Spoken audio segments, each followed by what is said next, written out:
Can I hold it together? But I can't.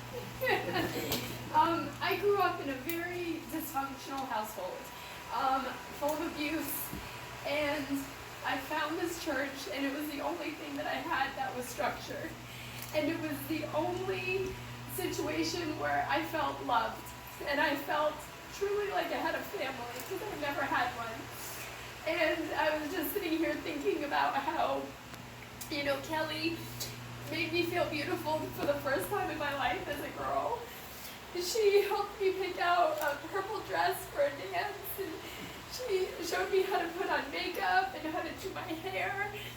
And Amber and Mike, I always could get a laugh from him. And sometimes I just would come to church and need that laugh. And Carl was such a great, also someone who always made me laugh no matter what. And Miss Baker always fed me. I didn't have a whole lot of food at home, but she always made sure I had food. And thinking about my grandmother, she loved the senior center. She loved it so much. Every time I spoke to her, she spoke such highly of the people and the fellowship that she made at the senior center. And it meant so much to me to hear when a lot of you guys went to her funeral. Jessica went to her funeral as well. Because she loved the senior center. So I thank you guys for being such a big part of her life as she transitioned, into heaven. And Joanne and Eric were just instrumental in helping me get ready for my senior prom and teach me how to drive. Yes, Eric taught me how to drive. Yes, that's right. And showed me how to be a leader and gave me a position on the altar. The first day I walked through the church, they gave me a position as an acolyte. And now as I am a leader in not only my community, I was awarded the Volunteer of the Year for the city of Villa Rica, where I'm from, but also I teach leadership at the Boys and Girls Club.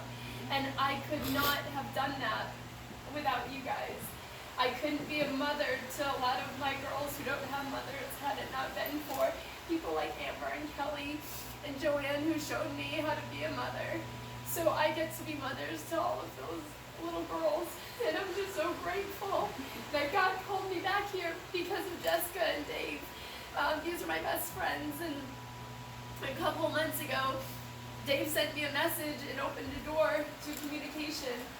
I went through a depression a couple years ago, a deep, deep depression, where I lost myself and I lost God, and throughout the years, God has brought me back to Him in a stronger way, that I can be a powerful force in children's lives.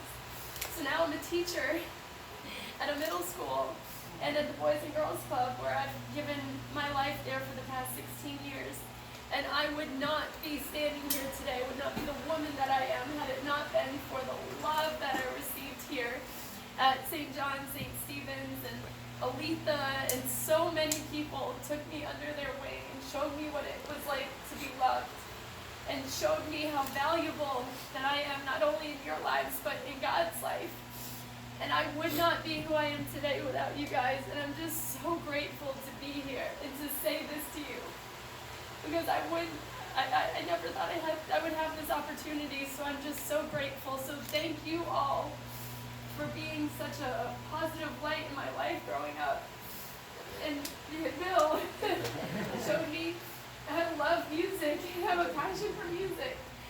So I'm just so grateful. So thank you guys for being a strong church family and a strong church community, because through your love, I'm able to go out into the world and love others the way that you all have loved me.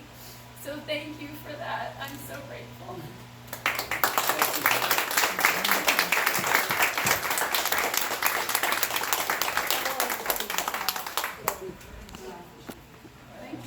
Thank you for sharing that powerful witness.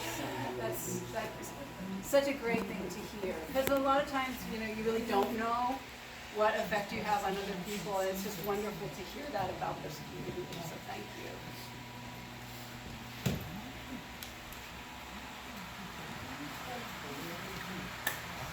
Our final hymn is Praise to the Lord, number 390 in the red hymn.